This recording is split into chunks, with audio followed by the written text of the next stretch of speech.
Здраво и дојдовте уште едно видео, каде што ова видео ќе збориме за глиоксилатниот циклус, кој ова ќе биде едно кратко видео, едноставно не е нешто комплицирано. И да започнеме. Значи, глиоксилатниот циклус се одвива во глиоксизоми и во пероксизоми, кои се всушност микротелца кои се наоѓаат внатре во растителната клетка.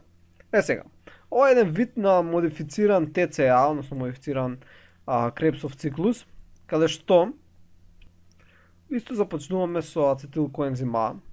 Мислам, не мора да започне со ацетилкоензим А, ама во овој случај започнуваме со ацетилкоензим А, кој со помош на оксалацетат, нели се кондензира оксалацетат со помош на цитратна синтаза, значи синтаза, која е цитратна, бидејќи што се прави? Се прави цитрат, така. Која понатаму од цитратот ќе се добие со зелена боја, ќе се добие изоцитрат. Изоцитрат. Сега, изоцитратот, значи не се случува сега оксидативна декарбоксилација, туку оваа изолимонска киселина, односно изоцитрат, под дејство на ензимот, ќе идеме сега надоле, изоцитратна лијаза се разложува на две соединенија, глиоксалат и сукцинат. Сега, глиоксалатот всушност е соединение кој има два С атома и сега тоа под дејство на ензимот малат синтаза се добива малат. Ќе бележиме со протокало. Односно е болкова киселина под дејство на малат синтаза. За ова всушност да се случи се додава тука една молекула, уште една всушност молекула на ацетилкоензим А. Каде што овие два С атома од ацетилкоензим А, дека два С атома од глиоксалат се добива малат кој има 4 С атома. Сега овој малат под дејство на малатна дехидрогеназа, под дејство на малатна дехидрогеназа, ако е дехидрогеназа, значи Е на Д преминува во Е на ДХ и со тоа се оксидира малатната киселина, односно малатот, и се добива оксалацетат. Така, односно се добива ова.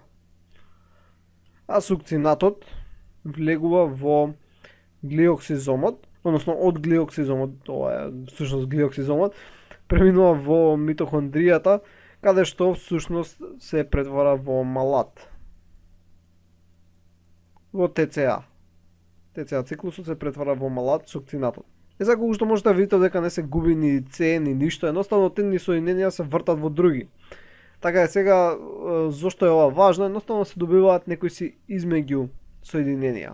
Така, се добиваат некои си измеѓу соединенија кои може да излезат во даден момент, така тој не мора да се вртат циклусите до крај, и да искочат некаде кај што се потребни. И добиваме вакви измеѓу соединенија, односно некои соединенија кои може да се превртат од едни да станат други, без при тоа да трошиме енергија, односно вртиме циклусот. Сега нешто само ќе спомнеме за глуконеогенеза и ова ќе оставам во видеото со глиоксалатниот циклус. Глуконеогенезата е многу поголема и ќе разгледаме во биохемија, но дека само ќе спомнеме дека глуконеогенезата е самото име, како што ни кажува, правење на глукоза од неглукозни компоненти. Значи неогенеза е ново создавање, така создавање на глукоза, односно на шекери. Сега ние видовме глуколизата, нели почнавме од глукоза 6-фосфат, фруктоза 6-фосфат, фруктоза 6-бифосфат, и стигнавме до фосфоенол пируват, кој фосфоенол пируват стануваше во пируват. Така, сега, поентата е најголем дел од овие чекори вдека назад се контролирани од страна на ензими и идат во двете насоки. Така, значи идат во двете насоки и натаму надаму. И сега има некои заобиколувања, не е баш директно исто, но може да се знајдеме. Сега единствениот чекор кој не е обратен во овој вдека, значи од фосфоенол пируват до пируват, така, значи нема стрелка назад да се враќа. Затоа се користи всушност малат, кој може да излезе од кој било циклус каде што имаме малат, така, значи какво било таму C4, C3 растенија, од ТЦА циклусот, да речеме дека од ТЦА циклусот ќе искочи малатот.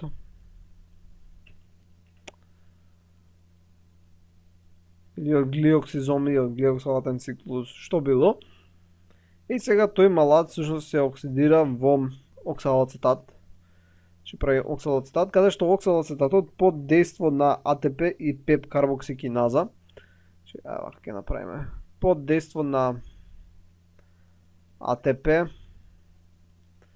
и ензимот кој е пеп карбоксикиназа, фосфоенолпируват карбоксикиназа. Киназа зашто додава АТП, значи фосфорилира, ќе се добие фосфоенолпируват. И кога го имаме веќе фосфоенолпируватот, значи сме го скокнале овој тука критичен чекор и потоа можеме да се вратиме назад се до глукоза. Сега постојат и други начини од липиди, од аминокиселини да се добие назад глукоза и има различни процеси како тоа се интегрирано, но тоа нема да го разгледуваме, едноставно само овде каде спомнуваме глуконеогенезата дека